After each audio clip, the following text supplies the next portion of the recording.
2025년이 정말 코앞으로 다가왔네요. 네, 벌써 시간이 그렇게 됐습니다. 글로벌 경제부터 우리 경제, 그리고 뭐랄까, 늘 빠르게 변하는 디지털 금융까지 내년에는 또 어떤 큰 변화들이 있을지 다들 궁금하실 텐데요. 그렇죠. 예측하기 어려운 변수들이 많습니다. 그래서 오늘은 여러분께서 공유해 주신 PwC의 2025년 경제전망 보고서랑요, KPMG의 디지털 금융 이슈 보고서, 이 두 가지를 좀 깊이 있게 파헤쳐 보려고 합니다. 네, 아주 시의적절한 자료들이죠. 이 자료들 속에서 정말 중요한 흐름들, 또 변화의 의미가 뭔지 이걸 좀 명확하게 짚어서 여러분이 내년 계획 세우실 때 도움이 될 만한 통찰을 얻어가는 시간을 만들어 보겠습니다. 좋습니다. 그럼 PwC 보고서부터 시작해 볼까요? 네, 글로벌 경제 현황은 어떤가요? 지금 세계 경제를 보면 좀 복합적인 상황이에요. 실물 경제 자체는 미국이랑 중국 중심으로 확장세를 보이는 듯한데 금융 쪽은 좀 다르거든요. 금융 쪽은요? 네, 긴축 기조가 서서히 완화되는 단계에 들어섰어요. 작년 하반기부터 주요국들이 금리 인하를 시작했잖아요. 아, 맞아요. 금리 인하 얘기가 계속 나왔죠. 그렇죠. 인플레이션은 다행히 좀 둔화되는 추세고요. 근데 문제는 다른 데 있습니다. 어떤 문제인가요? 바로 미중 갈등이나 정치적인 양극화, 중동 분쟁 같은 이런 지정학적, 사회적 갈등 요인이 오히려 더 심화되고 있다는 점이죠. 아, PwC에서는 이걸 불화의 시기라고 표현하더라고요. 이런 분위기에서는 사실 꼭 필요한 구조개혁 같은 건 좀 뒤로 밀릴 가능성이 높습니다. 그 와중에 AI 이야기는 정말 빼놓을 수가 없네요. 보고서에서도 중요하게 다루고 있죠. 그럼요. 엄청난 잠재력을 가진 변수죠. 골드만삭스는 AI 덕분에 노동 생산성이 연 1.4%나 오를 수 있다고 봤고, 맥킨지는 그 경제 효과가 연간 최대 25.6조 달러에 달할 수도 있다고 전망했거든요. 25조 6조 달러요? 어마어마하네요. 네, 만약 트럼프 2기 정부가 들어서서 정말 AI 규제를 완화한다면 이 발전 속도는 더 빨라질 수도 있겠죠. 하지만 동시에 일자리 문제라던가 아니면 불평등 심화 같은 부작용 우려도 크지 않습니까? 이 균형점은 어떻게 봐야 할까요? 네, 그게 핵심입니다. 보고서들도 AI의 잠재력과 함께 리스크 관리가 반드시 필요하다고 강조하고 있어요. 생산성 향상이라는 긍정적인 측면만 볼 게 아니라 사회적인 부작용에 대한 대비책 마련이 시급하다는 거죠. 그렇군요. 그럼 이제 한국 경제로 좀 시선을 돌려볼까요? 네, 한국 경제는 2024년에 잠깐 확장하는 듯하다가 다시 좀 개선세가 약화되는 모습입니다. 아, 반짝 회복이었나요? 그렇죠. 수출은 반도체 덕분에 회복세를 보이긴 했는데 내수, 그러니까 소비나 건설 투자는 영 힘을 못 쓰고 있어요. 내수가 문제군요. 네, 그래서 PwC는 내년 우리나라 성장률을 올해 예상치인 2.2%보다 낮은 한 2.0% 수준으로 보고 있습니다. 성장률은 좀 낮아지는군요. 물가는 어떤가요? 다행히 물가는 좀 안정될 걸로 봐요. 1.9% 정도 예상하고요. 기준금리도 인하될 가능성이 높습니다. 금리 인하요? 네, 시장 컨센서스를 보면 내년 말쯤에는 한 2.5%에서 2.6% 수준까지 내려가지 않을까 그렇게 보고 있습니다. 하지만 이게 또 안심하긴 일러 보이는데요. 특히 그 트럼프 2기 변수, 이게 정말 크잖아요. 맞습니다. 가장 큰 불확실성 요인 중 하나죠. 되면 KIP 분석 보니까 한국 수출이 최대 8% 줄고 GDP도 0.67%까지 감소할 수 있다던데요. 이게 만약 현실이 된다면 당장 우리 기업들이나 투자자들은 어떤 점을 좀 고려해야 할까요? 그야말로 직격탄이 될 수 있죠. 단순히 수출 물량 감소 문제를 넘어서요. 공급망을 재편해야 하는 압박이나 환율 변동성 확대 같은 연쇄적인 파급 효과까지 고려해야 합니다. 연쇄적인 효과요? 네. 게다가 우리나라 자체적으로도 높은 가계부채나 기업부채 부담 때문에 금리를 내려도 통화정책 효과가 좀 제약될 수 있고요. 구조개혁이 더딘 점도 계속 몽발목을 잡는 요인입니다. 그러네요. 부채 문제가 심각하죠. 그리고 미국 경제가 상대적으로 괜찮다 보니까 달러 강세가 당분간 이어지면서 원달러 환율 하락도 좀 제한적일 가능성이 높아요. 결국 내수 회복은 계속 더딜 수 있다는 우려가 나오는 거죠. 산업별로 보면 어떻습니까? 내년에도 역시 IT, 특히 반도체 중심의 흐름이 이어질까요?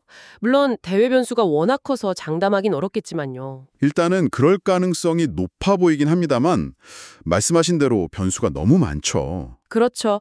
트럼프 2기 정책만 해도 조선이나 방산처럼 기회랑 위협이 같이 있는 분야도 있고 화학이나 철강, 자동차 2차 전지처럼 좀 부정적인 영향이 우려되는 분야로 뚜렷하고요. 맞습니다. 산업별 명암이 꽤 뚜렷하게 갈릴 수 있어서 좀 더 면밀한 분석이 필요합니다. 네. 자, 그럼 이제 시선을 좀 돌려서요. KPMG 보고서를 통해 2025년 국내 디지털 금융 쪽은 어떤 변화가 있을지 한번 들여다보죠. 네, 디지털 금융 분야도 정말 격변의 시기죠. 이미 스마트폰 보급이나 팬데믹 거치면서 디지털 전환은 거스를 수 없는 대세가 됐고 핀테크 기업들도 정말 많이 늘었잖아요. 2023년에 635개사라고 하던데요. 네, 폭발적으로 성장했죠. 특히 지급결제 분야 중심으로요. 규제 환경도 금융규제 샌드박스나 마이데이터, 또 최근 가상자산 이용자 보호법까지 계속 바뀌고 있고요. KPMG가 짚은 7가지 주요 이슈가 있던데요. 이걸 하나씩 나열하기보다 좀 큰 흐름으로 묶어보면 어떨까 싶어요. 예를 들면 그 금융권 망분리 규제 완화 움직임 있잖아요. 아, 네. 중요한 이슈죠. 클라우드나 생성형 AI 같은 외부 기술 도입 문턱을 낮추려는 거랑 또 다른 한편으로는 TMF 사태 이후에 지급결제 시스템 관리를 강화하려는 움직임? 이게 결국 혁신과 안정 사이에서 줄타기하는 모습처럼 보이는데요. 정확하게 보셨습니다. 그게 핵심이에요. 빠르게 발전하는 기술을 따라가면서도 금융 시스템의 안정성을 어떻게 확보할 것인가. 이 고민이 규제 변화의 밑바탕에 깔려 있는 거죠. 네. 망물리 완화는 아무래도 혁신의 속도를 높이려는 의도지만 동시에 보안이라는 큰 숙제를 안겨주고요. 지급결제 관리 강화는 결국 소비자 보호를 위한 안전장치를 마련하겠다는 거고요. 전자금융거래법 개정도 추진되고 있죠. 그렇군요. 또 다른 큰 흐름이라면 역시 새로운 플레이어들의 등장이 아닐까 싶은데요. 제4 인터넷 전문은행 출범 가능성이 계속 나오고 있잖아요. 네, 맞습니다. 벌써 여러 컨소시엄이 뛰어들었죠. 소상공인 특화라든지 AI 특화라든지 기존 은행과는 좀 다른 모델을 내세우면서 경쟁하고 있습니다. 더존뱅크, 소소뱅크 등 한 6곳 정도 되는 것 같아요. 이 은행들이 성공하려면 어떤 점이 중요할까요? 이게 관건이겠죠. 이르면 내년 6월쯤 출범할 수도 있다는 계획이고요. 제4 인터넷은행 외에도 금융 마이데이터 2.0 이것도 주목해야 할 부분이죠. 정보 범위가 더 넓어진다고 하던데요. 네, 정보 범위가 확대되면서 뭔가 새로운 서비스에 대한 기대감은 커지고 있습니다. 근데 여전히 좀 수입 모델이 불확실하다는 점, 또 과금 부담이 늘어날 수 있다는 점은 과제로 남아있어요. 결국 서비스 차별화가 중요하겠군요. 그렇죠. 사용자에게 얼마나 실질적인 가치를 줄 수 있느냐가 경쟁력을 가릴 겁니다. 다음 흐름은 뭘까요? 다음은 디지털 자산 시장의 제도권 편입 움직임입니다. 얼마 전 가상자산 이용자 보호법이 시행됐죠. 이걸 시작으로 이제 법인의 시장 참여를 단계적으로 허용하는 논의도 있고요. 스테이블 코인 규율 같은 내용을 담은 2단계 입법도 추진될 예정입니다. 디지털 자산 시장이 본격적으로 제도화되는 거군요. 네, 여기에 또 트럼프 행정부가 들어설 경우 좀 친 디지털 자산 기조를 보일 가능성이 있어서 이것도 변수가 될 수 있습니다. 그렇군요. 이런 제도 변화 속에서 혁신적인 시도들도 계속되고 있죠. 네, 혁신 금융 서비스 제도, 그러니까 금융 규제 샌드박스를 통해서 AI 기반의 금융 상담이나 투자 정보 제공 서비스, 또 CBDS 실거래 테스트 같은 것들이 계속 길을 열어가고 있습니다. 혁신의 통로 역할을 톡톡히 하고 있죠. 마지막으로 빼놓을 수 없는 게 이미 자리를 잡은 핀테크 기업들의 움직임 아닐까요? 맞습니다. 실적이 개선되면서 IPO에 도전하는 기업들이 본격적으로 나올 것 같아요. 토스가 나스닥 상장까지 검토한다는 얘기도 있고 뱅크샐러드나 빗썸 같은 것들도 준비 중이죠. 해외 진출도 각오라고요. 네, 카카오뱅크가 태국 시장에 진출하는 것처럼 해외로 눈을 돌리는 핀테크 기업들도 점점 늘어날 겁니다. 네. 오늘 쭉 정리를 해보니까요. 2025년은 거시경제적으로는 여러 불확실성과 좀 씨름해야 하는 한 해가 될 것 같고요. 네, 쉽지 않은 환경이죠. 다른 한편으로는 AI와 디지털 금융 혁신이 정말 빠르게 진행되는 아주 역동적인 해가 될 것 같습니다. 특히 금융권 망분리 규제 완화나 제4 인터넷은행 출범 가능성, 디지털 자산 관련 정책 변화 같은 부분들은 금융 환경의 지각 변동을 예고하는 것 같아요. 네, 금융지형 자체가 크게 바뀔 수 있는 중요한 변화들이죠. 정말 변화의 소용돌이 속에 있는 것 같은데요.